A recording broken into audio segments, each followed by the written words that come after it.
Assalamu alaikum to all of you. Myself Sheikh Naeem, your physics and chemistry teacher. Today we are going to start another exciting topic, that is heat required to change temperature. This is the subtopic of the unit number first of the physics, that is heat. इसमें आपको क्या पढ़ना है कि हमें कितनी heat require है कि हम जिससे टेम्परेचर चेंज हो जाए किसी बॉडी में। जब भी हम हीट सप्लाई करते हैं बॉडी को, यू नो दैट कि वहाँ से उस बॉडी का टेम्परेचर इंक्रीज हो जाता है। लेकिन अगर हम दुनिया में बहुत सी बॉडीज है जिनको अगर उनका हमें टेम्परेचर रेज करना है, फॉर एग्जांपल अगर मैं दो बॉडीज की एग्जांपल लेता हूँ, water and another is milk. अगर इन दोनों का हमें टेम्परेचर रेज करना है by 1 degree Celsius, initial temperature से हमें ज्यादा जाना है, 1 डिग्री सेल्सियस इनका रेज करना है, तो उसके लिए हमें हीट सप्लाई करनी पड़ेगी। हीट लेकिन जब हम सप्लाई करेंगे, क्या ये पॉसिबल है कि वाटर और मिल्क को same amount of heat transfer करेंगे हम कि उससे उसका टेम्परेचर 1 डिग्री राइज होगा? नहीं, वाटर के लिए ये हीट अलग होगी और मिल्क के लिए ये हीट अलग होगी। इसी तो यहां से आपको ये समझना है कि जो डिफरेंट सबस्टेंसेस है उनके लिए हमें डिफरेंट हीट प्रोवाइड करनी है, different amount of heat provide करनी है, ताकि जो उनका टेम्परेचर हो वो रेज हो जाए। अगर ये जो हीट सप्लाई है ये दो चीजों पे डिपेंड करती है। First of all it depends upon the mass of the body. ये डिपेंड करता है बॉडी की मास पे। जितनी ये कंपलसरी है कि हम let m be the mass of the body. एक बॉडी है जिसका हमें टेम्परेचर रेज करना है, तो टेम्परेचर रेज करने के लिए हमें हीट सप्लाई करनी पड़ेगी। लेकिन ये डिपेंड करता है, मैं 3 चीजों पे, फिलहाल आप 2 चीजों पे याद रखोगे कि हीट को हम डिनोट करते हैं कैपिटल Q से। हीट जो है ये डिपेंड करेगी मास of the object. That means कि जितना ऑब्जेक्ट बड़ा होगा उतनी हमें ज्यादा हीट प्रोवाइड करनी पड़ेगी। तो यहां से मैंने आपको पहले भी समझाया कि जब दो क्वांटिटीज हो, एक बढ़ेगी दूसरी भी बढ़ेगी, तो इनकी रिलेशन जो होती है वो होती है डायरेक्ट रिलेशन। तो हम यहां से कह सकते हैं कि Q जो है, हीट सप्लाई जो है, directly proportional to mass of the body, वह m is the mass of the body. जितना ज्यादा मास, जितना बॉडी का मास ज्यादा होगा उतनी हमें ज्यादा हीट सप्लाई करनी पड़ेगी ताकि बॉडी का टेम्परेचर जो है वो रेज हो जाए। This is first point. And second point is कि जितना हमें टेम्परेचर रेज करना है उतनी, ये भी कॉमन सेंस है कि जितना टेम्परेचर हमें रेज करना है उतनी ज्यादा हमें हीट देनी पड़ेगी। फॉर एग्जांपल अगर किसी बॉडी का टेम्परेचर हमें 5 डिग्री रेज करना है, 5 डिग्री सेल्सियस, तो हमें उसके लिए क्यों अमाउंट ऑफ हीट सप्लाई करनी पड़ेगी। फॉर एग्जांपल हमें 5 जूल हीट उसमें लगती है।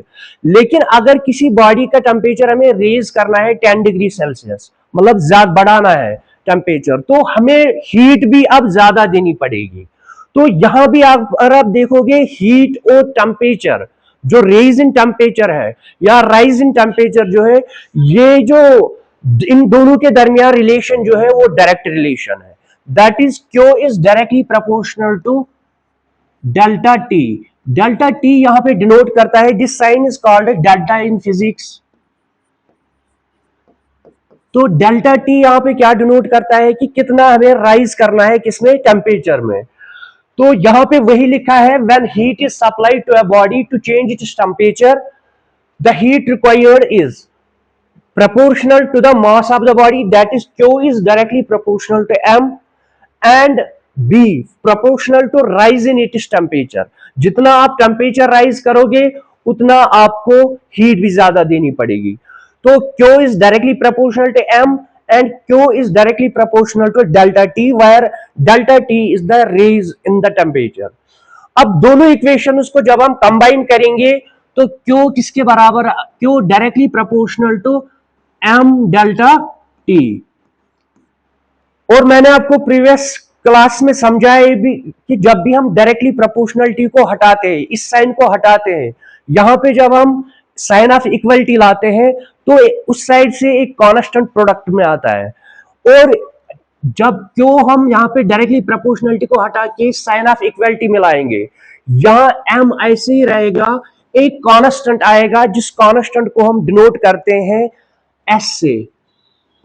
delta T, ms delta T. This constant is known as specific heat capacity. इस जो ये कांस्टेंट है S, इसको हम बोलते हैं स्पेसिफिक हीट कैपेसिटी. इस एस पे भी डिपेंड, मैंने भी बोला था ये तीन चीजों पे डिपेंड करता है. पहले तो डिपेंड करता है कि हीट कितनी सप्लाई करनी पड़ेगी हमें कि उसका किसी बॉडी का टेम्परेचर राइज हो. एक तो directly proportional to mass of the body, जितनी बड़ी बॉडी होगी उतनी ज्यादा हमें हीट ट्रांसफर करनी होगी. सेकंड की जितना हमें ज्यादा रेज करना है टेम्परेचर उतना हमें ज्यादा हीट देना पड़ेगा. तो क्यों directly proportional to delta T. जब दोनों इक्वेशन को हमने कंबाइन किया, क्यों directly proportional to m delta T. जब भी हम साइन ऑफ डायरेक्टली प्रोपोर्शनलिटी को किसमें लाते हैं, साइन ऑफ इक्वलिटी में, तो उस साइड एक कांस्टेंट आता है, that constant is S. And जो एस है इसको हम बोलते हैं specific heat capacity of the substance. ये डिपेंड करता है, ये जो एस है it depends upon the material of the body. S जो है ये डिपेंड करता है मटेरियल पे. डिफरेंट मटेरियल्स का, डिफरेंट बॉडीज का जो स्पेसिफिक हीट कैपेसिटी है, जिसको हम आगे पढ़ने जा रहे हैं, कि आप फिलहाल ये समझोगे कि डिफरेंट बॉडीज का जो एस का वैल्यू होता है वो डिफरेंट होता है. एस से हम क्या चीज देखते हैं, अगर हमें एस की स्पेसिफिकेशन देखनी है कि ये किस चीज के काम आता है, हमें एस से हमें ये पता चलता है, स्पेसिफिक हीट कैपेसिटी से हमें ये पता चलता है कि एक बॉडी को कितना हमें ज्यादा हीट देनी होगी. जब वो हीट एब्जॉर्ब करेगा, क्या उसको ज्यादा हीट एब्जॉर्ब करनी है या कम हीट एब्जॉर्ब करनी है. जैसे मैंने पहले एग्जांपल दी आपको जब हमने पढ़ा था लैंड ब्रीज और सी ब्रीज के बारे में. वहां पे हमने देखा कि दिन में जब सनलाइट की वजह से जो है लैंड जो है ये जल्दी हीट अप होती है as compare to water. This this defines S, क्योंकि एस का जो स्पेसिफिक हीट कैपेसिटी है वाटर की वो ज्यादा है एज कंपेयर टू लैंड. तो दैट इज द रीजन कि जो दिन में है होता है कि लैंड जल्दी गर्म हो जाती है, हीट अप हो जाती है, और वाटर को टाइम लगता है, जिसकी वजह से लैंड ब्रीजेस आती है. शाम के टाइम में, जब नाइट के टाइम में यही हीट वाटर और लैंड रिलीज करते हैं, इमिट करते हैं. वाटर को एस एस उसका ज्यादा है, यानी कि स्पेसिफिक हीट कैपेसिटी उसकी ज्यादा है. दैट मीन्स कि उसको टाइम लगेगा ये हीट अब रीमिट करने में as compare to land. That is why कि लैंड जो है वो जल्दी सर्द हो जाती है, और जो वाटर है वो उसको टाइम लगता है उसका टेम्परेचर डाउन होने में, बिकॉज उसका जो एस है स्पेसिफिक हीट कैपेसिटी जो उसकी है वो ज्यादा है एज कंपेयर टू लैंड. तो एस को आगे हम पढ़ेंगे. फिलहाल आपको इस टॉपिक में यही समझना है कि जो हीट सप्लाई है वो डिपेंड करती है किसी भी बॉडी को, अगर हमें उसका टेम्परेचर रेज करना है वो डिपेंड करता है दो चीजों पे. एक तो उस बॉडी की मास पे, और दूसरा कि कितना हमें रेज करना है टेम्परेचर. वहां से हमें एक इक्वेशन मिली Q, where Q is the amount of heat supplied is equal to m. M is the mass of the body and into S. S is the specific heat capacity and delta T. Delta T is rise in the temperature. कितना temperature हमने rise किया.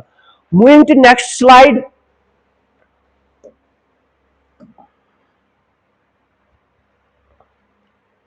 ये तो मैंने आपको बोला कि where the constant S is called S is called specific heat of the body. The value of S depends on the nature of the material. ये जो वैल्यू S का है डिफरेंट मटेरियल इसका डिफरेंट वैल्यू है. जैसे अगर हम बात करेंगे वाटर का जो वाटर की जो स्पेसिफिक हीट कैपेसिटी है, जो आगे भी पढ़ेंगे, 1 कैरी पर ग्राम पर डिग्री सेल्सियस उसकी स्पेसिफिक हीट कैपेसिटी है. अगर आगे चले, the amount of heat required to raise the temperature of the unit mass of the substance by 1 degree Celsius is called specific heat. देखो स्पेसिफिक ये जो प्रीवियस फार्मूला हमने derive की है, हम फिर से इस पे जाते हैं, फिर वहां से हम डिफाइन करेंगे स्पेसिफिक हीट को.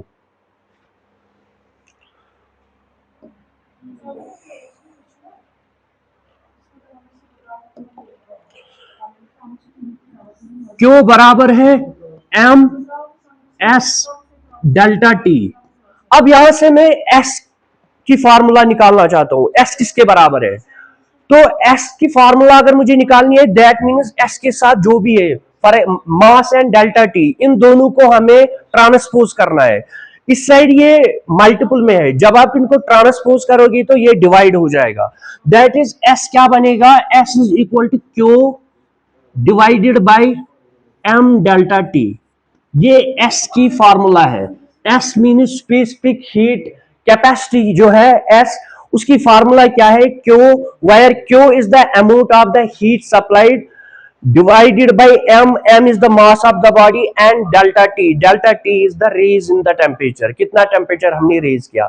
अब इसी फार्मूला से हम डिफाइन करते हैं किसको, स्पेसिफिक हीट को। स्पेसिफिक हीट को जब हम डिफाइन करेंगे तो वो क्या हो गया, यहाँ पे अमाउंट ऑफ हीट रिक्वायर्ड, यहाँ पे देखो amount of heat required to raise the temperature of the unit mass of the substance. Unit means के अगर बॉडी केजी में है, अगर बॉडी किलोग्राम में है तो फिर यूनिट का मतलब है यहाँ पे 1।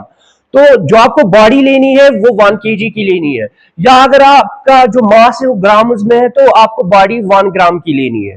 तो यूनिट का मतलब यहाँ पे डिफिनेशन में है unit mass of the substance. Unit mass of the substance 1 KG और 1 ग्राम। तो ये जो डिफिनेशन है स्पेसिफिक हीट कैपेसिटी की, ये यही से बनी हुई है, Q divided by m delta T, where Q is the amount of heat required to raise the temperature of the unit mass of the substance। unit mass means कि अगर water की एग्जांपल लेंगे हम, हमें वाटर का जो value लेना है, अमाउंट जो वाटर का लेना है वो 1, अगर हम ग्राम में ले रहे हैं तो वो 1 ग्राम लेना है।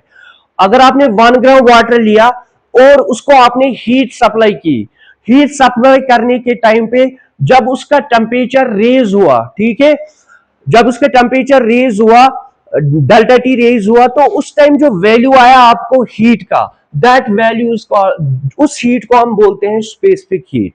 एंड स्पेसिफिक हीट जो वाटर की होती है, जो पहले मैंने आपको बोला कि 1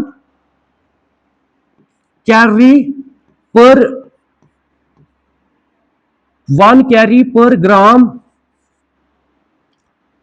पर डिग्री सेल्सियस, 1 कैरी पर ग्राम पर डिग्री सेल्सियस, ये स्पेसिफिक कैपेसिटी का यूनिट होता है। आगे हम इनके यूनिट्स भी डिस्कस करेंगे। तो स्पेसिफिक हीट आपको समझ में आई कि स्पेसिफिक हीट क्या होती है। स्पेसिफिक हीट हम एस से डिनोट करते हैं, S is equal to Q divided by m delta T. Specific heat means कि कोई amount of heat required to raise the temperature of the body, amount of heat required to raise the temperature of the body by to raise the temperature of the unit mass of the substance या unit mass of the body। किसी भी body का आपको जो मास लेना है वो unit लेना है। यूनिट मीन्स अगर आप ग्राम में ले रहे हो तो आपको 1 ग्राम लेना है, अगर आप केजी में ले रहे हो तो आपको 1 केजी उस बॉडी का लेना है। वहां से हमें जो वैल्यू आता है वो कांस्टेंट होता है और वो वैल्यू जो है वही वैल्यू हमें देता है स्पेसिफिक हीट। स्पेसिफिक हीट की आगे हम एडवांटेजेस पढ़ने जा रहे हैं स्पेसिफिक हीट की, तो वो तो आगे हम पढ़ेंगे। पहले हम यहाँ पे देखेंगे कि स्पेसिफिक हीट के बारे में और क्या यहाँ पे लिखा है। ऐसा यूनिट जो स्पेसिफिक हीट का है वो है जूल पर केजी पर केल्विन। जूल यहाँ पे हीट का यूनिट है, KG is the SI unit of mass and kelvin is the SI unit of temperature. अब ये यूनिट बना कैसे, ये आपको समझना है। या तो आपको इसको ऐसे ही याद करना है, लेकिन अगर आप याद नहीं करना चाहते हो, आप ये देखना चाहते हो कि ये यूनिट कैसे बना, उसके लिए जो स्पेसिफिक हीट की जो फार्मूला भी हमने डिराइव की, जो फार्मूला हमने डिराइव की भी, S is equal to Q divided by m delta T. देखो क्यू क्या है, Q is heat and heat का ऐसा यूनिट क्या है, हीट का ऐसा यूनिट है जूल। फिर डिवाइड में हम डिवाइड को हम पढ़ते हैं पर। फिर मास ऑफ द बॉडी, मास का जो यूनिट है ऐसा unit that is KG. And delta T is temperature. अगर ये राइज इन टेम्परेचर है तो ये टेम्परेचर ही कहलाएगा लास्ट में, और टेम्परेचर का जो ऐसा यूनिट है दैट इज वो क्या होता है, केल्विन। तो इसको हम पढ़ेंगे जूल पर केजी केल्विन। अब यहां पे लिखा हुआ है दूसरे तरीके से। दूसरे तरीके से कैसे लिखा है? जूल ऐसे ही है, केजी को ऊपर ले जाओ, अगर हम नीचे देखेंगे तो केजी का पावर है 1 और केल्विन का भी पावर कितना है 1। लेकिन जब हम इसको ऊपर लाएंगे, न्यूमरेटर में लाएंगे, तो इसका जो पावर है वो नेगेटिव हो जाएगा। तो जो इसका यूनिट ऐसे बनेगा -1 एंड केल्विन का भी यूनिट बनेगा -1। पढ़ेंगे इसको जूल पर केजी पर kelvin. This is the SI unit of specific heat. अब इसके बाद अगर हम देखेंगे सीजीएस यूनिट की बात करेंगे। सीजीएस यूनिट में इसका यूनिट क्या बनेगा? देखो, एस किसके बराबर है? Q divided by m delta T. Here यहां पे जो यूनिट आएगा वो कैलरी आएगा, जूल की जगह यूनिट जो आएगा वो कैलरी आएगा, एंड मास में जो यूनिट आएगा वो ग्राम आएगा, क्योंकि मास का सीजीएस यूनिट जो है वो ग्राम है। एंड टेम्परेचर का जो सीजीएस यूनिट है दैट इज वो डिग्री सेल्सियस है। तो इसको हम क्या पढ़ेंगे? इसको पढ़ेंगे कैलरी पर ग्राम पर डिग्री सेल्सियस। तो इसको ऐसे भी रिटन हम लिख सकते हैं जैसे इसने लिखा है। अगर हम ग्राम को ऊपर लाएंगे, डिग्री सेल्सियस को भी ऊपर लाएंगे, तो कैलरी, यहां पे इसने CL is the short form of calorie, फिर ग्राम, लेकिन इसका पावर जो है वो नेगेटिव हो जाएगा एंड डिग्री सेल्सियस का भी पावर नेगेटिव हो जाएगा। तो इसको भी आप पढ़ोगे कैलरी पर ग्राम पर डिग्री सेल्सियस। यहां पे आप पढ़ोगे जूल पर केजी पर केल्विन। और एक स्पेसिफिक हीट ऑफ वाटर, जो मैंने आपको बोला था कि वाटर का जो स्पेसिफिक हीट का वैल्यू जो है ये कांस्टेंट है।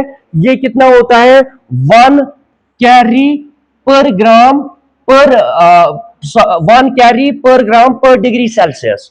तो यहां पे जो यूनिट मैंने पहले बोला था आपको, वाटर का जो वैल्यू बोला था, आपको उस टाइम समझ नहीं आया होगा कि यूनिट क्या है इसका, लेकिन ये जो यूनिट है ये हम इसकी फार्मूला से ही डिराइव कर सकते हैं। तो वाटर का जो स्पेसिफिक हीट ऑफ वाटर जो है दैट इज 1 कैलरी पर ग्राम पर डिग्री सेल्सियस। ये वैल्यू जो है ये सीजीएस यूनिट में है वाटर का स्पेसिफिक हीट। और इतना स्पेसिफिक हीट की वजह से वाटर के कुछ एप्लीकेशंस है, कुछ एडवांटेजेस है वाटर की। जैसे एडवांटेज नंबर फर्स्ट में आपको बोलूंगा, हम वाटर जो है इसको यूज करते हैं एज अ कूलेंट इसको यूज करते हैं radiators.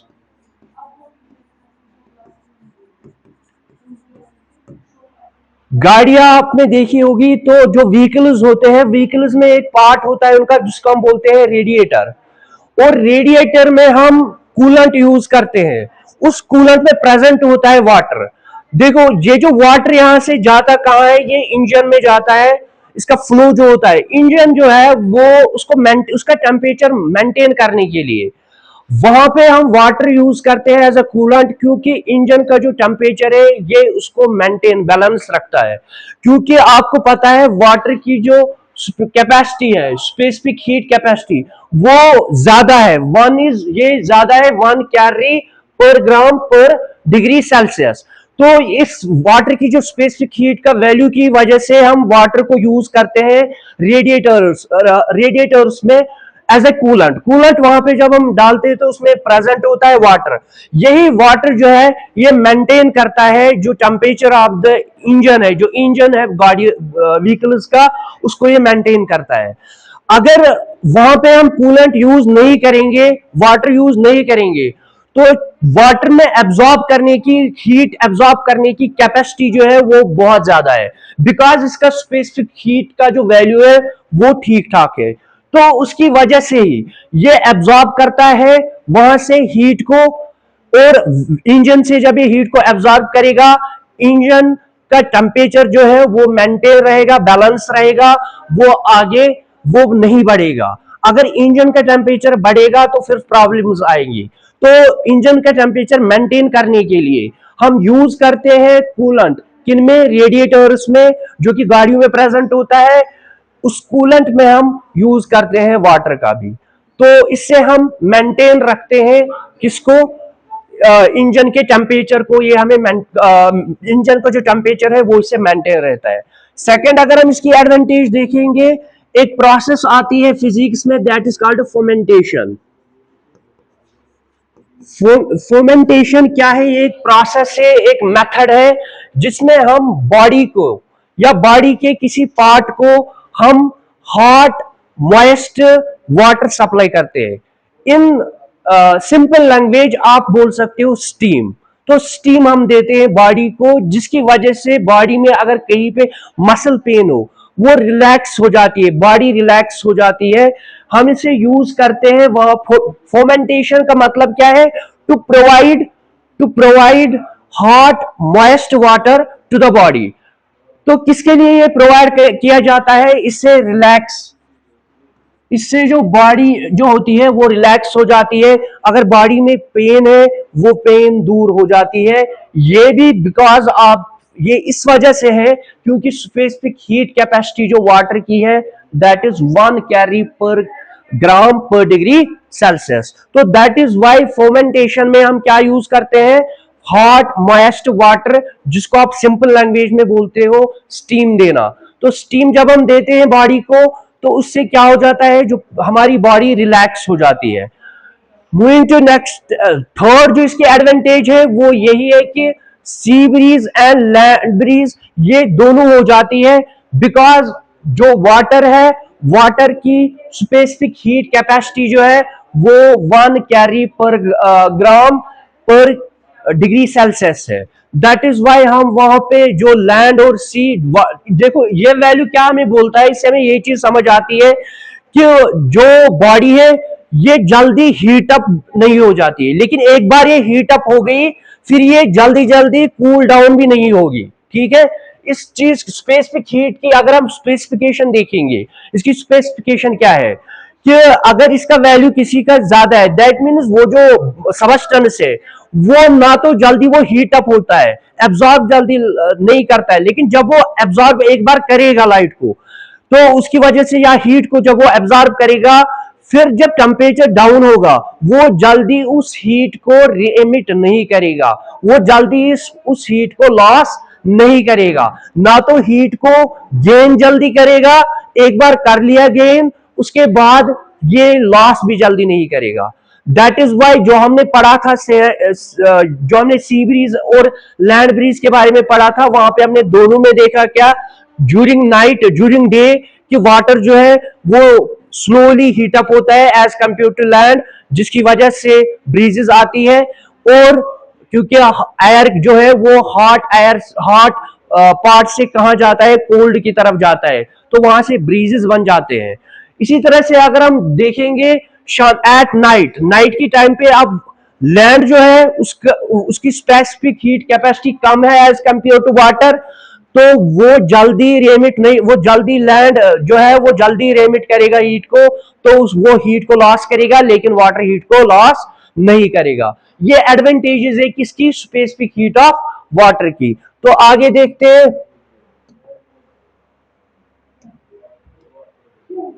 Due to high specific heat of water, इसके एडवांटेजेस क्या है जो हमने डिस्कस किए। It is used as a coolant in radiators, ये कूलेंट की काम, it is used as a coolant in radiator, जो मैंने आपको बताया कि इससे क्या है, गाड़ियों में, व्हीकल्स में जो इंजन का टेम्परेचर है वो रेज उतना नहीं हो जाता है, वो मेंटेन रहता है, बैलेंस रहता है।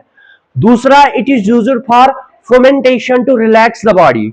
फर्मेंटेशन भी हमने डिस्कस की थी। फर्मेंटेशन क्या होती है? एक ऐसा प्रोसीजर है जिसमें हम बॉडी को सप्लाई करते हैं, कौन सा, हॉट मॉइस्ट वाटर बॉडी को सप्लाई करते हैं, जिसकी वजह से जो हमारी बॉडी के मसल्स है या बोन्स है उनमें अगर पेन होती है वो उस पेन से हमें रिलीफ मिलता है।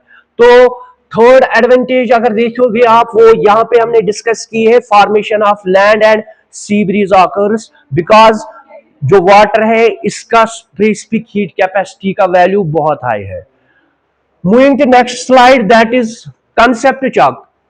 अब कंसेप्ट चार्ट में यहां पे क्वेश्चन नंबर फर्स्ट जो है, if you heat 100 gram of water, आपके पास 100 ग्राम ऑफ वाटर, मैंने आपको बोला जब भी आप न्यूमेरिकल करोगे, अगर आप न्यूमेरिकल का प्रोसीजर क्या होता है, अगर आपको न्यूमेरिकल आता भी नहीं है तो सबसे पहले जो कुछ स्टेप्स आपको याद रखने होते हैं न्यूमेरिकल में, कि सबसे पहले आप न्यूमेरिकल को वर्ड बाय वर्ड पढ़ोगे और जो आप समझ रहे हो वो राइट डाउन करोगे। जैसे यहां पे मैं करूंगा, आपको भी फिर वैसे ही करना है। बहुत ही सिंपल सा क्वेश्चन है, खाली एक कंसेप्ट लगेगा लास्ट में, दैट इज कि हमें कन्वर्जन ऑफ यूनिट करना पड़ेगा।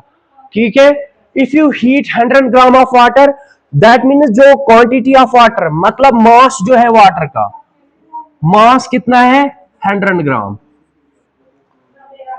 अगर हम उसको हीट कर रहे हैं और इसका टेम्परेचर हमें राइज करना है कितना, 1 डिग्री सेल्सियस, तो यहां से दो चीजें हमें पता चली कि एक तो सबस्टेंस वाटर है, वाटर का जो मास है वो कितना लिया गया है 100 ग्राम, एंड जो डेल्टा टी है, रेज इन टेम्परेचर जो है वो 1 डिग्री सेल्सियस आपको रेज करना है।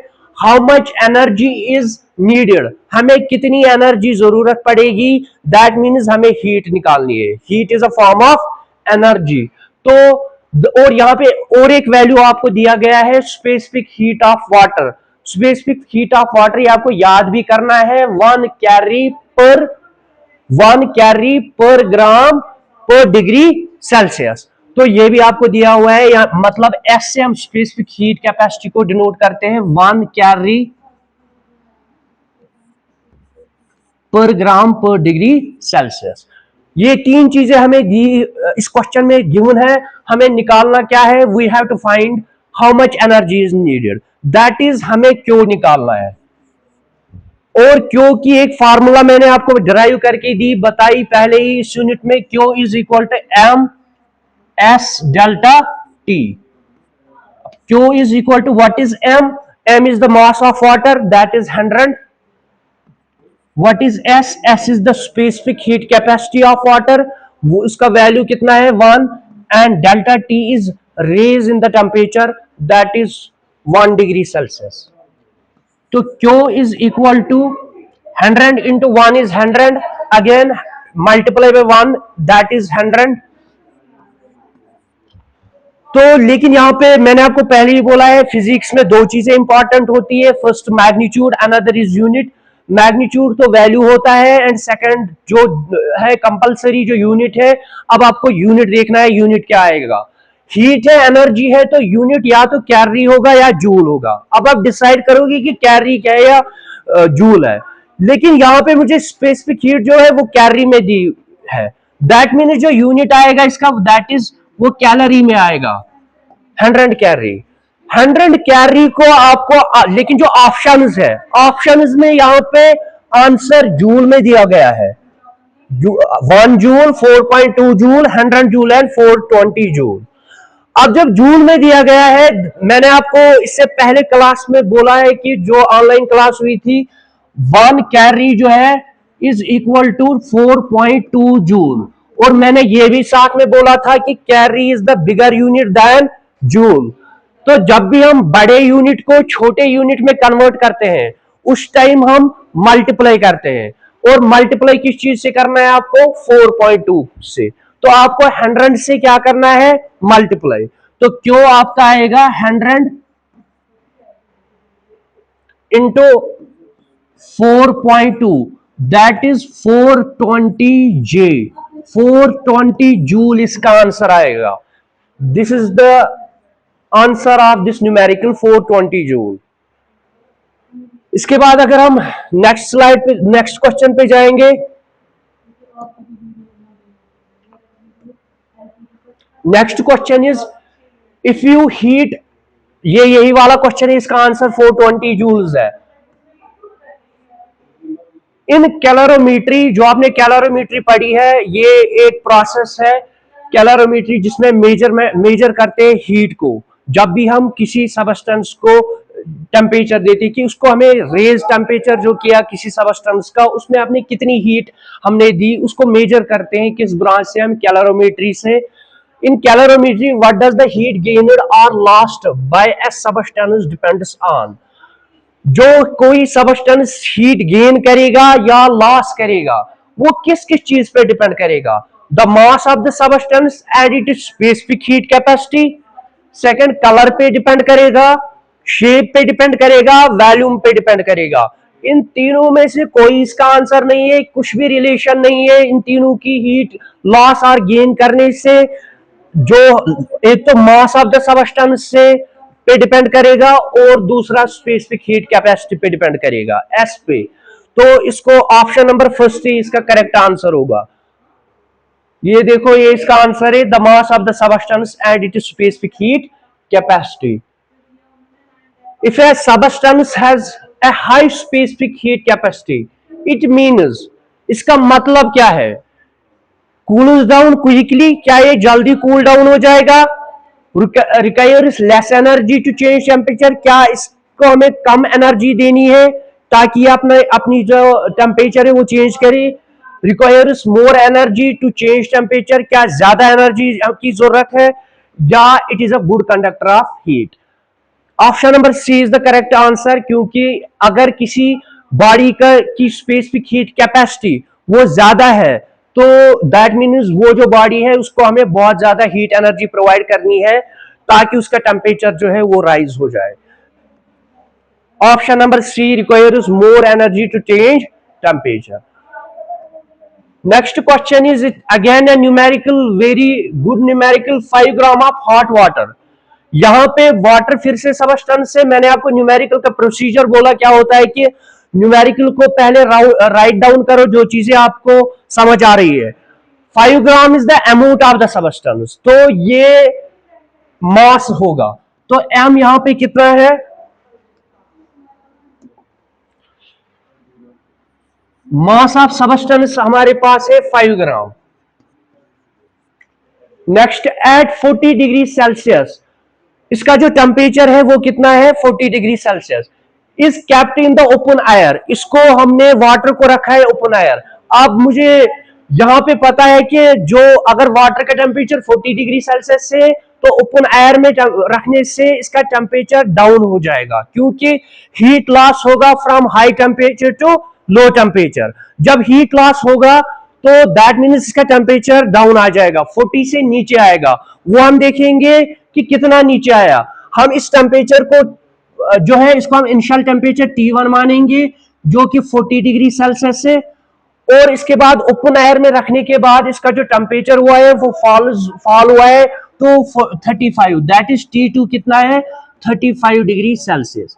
फॉल डाउन क्यों हुआ टेम्परेचर का? क्योंकि आपने वाटर को रखा है ओपन एयर में, वाटर का टेम्परेचर 40 डिग्री सेल्सियस था, ओपन एयर का उतना टेम्परेचर नहीं है, तो हीट लॉस होगा from high temperature to low temperature. That is the reason कि इसका टेम्परेचर जो है वो डाउन होगा।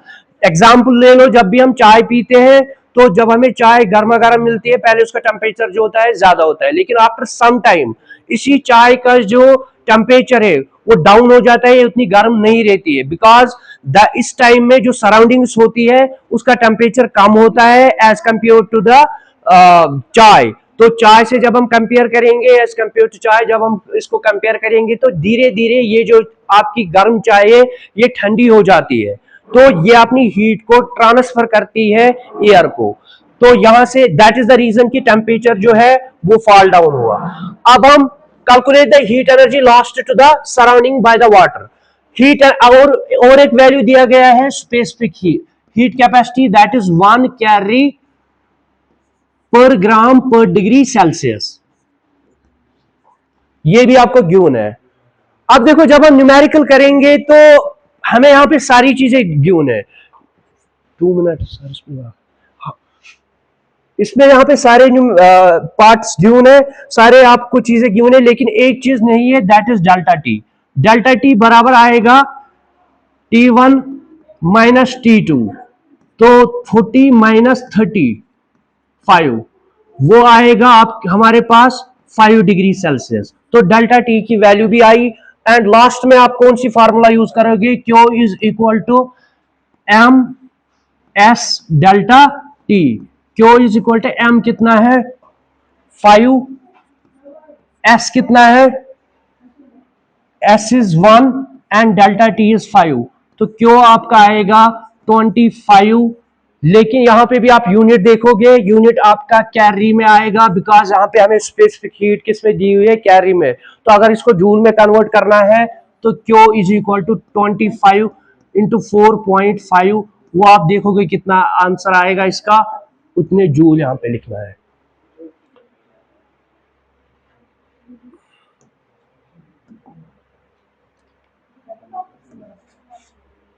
ट्वेंटी 25 कैरी इसका आंसर रखा है, मतलब इसने कन्वर्ट नहीं किया है। ये एंड हो गया इस टॉपिक का। Thank you, enjoy your day.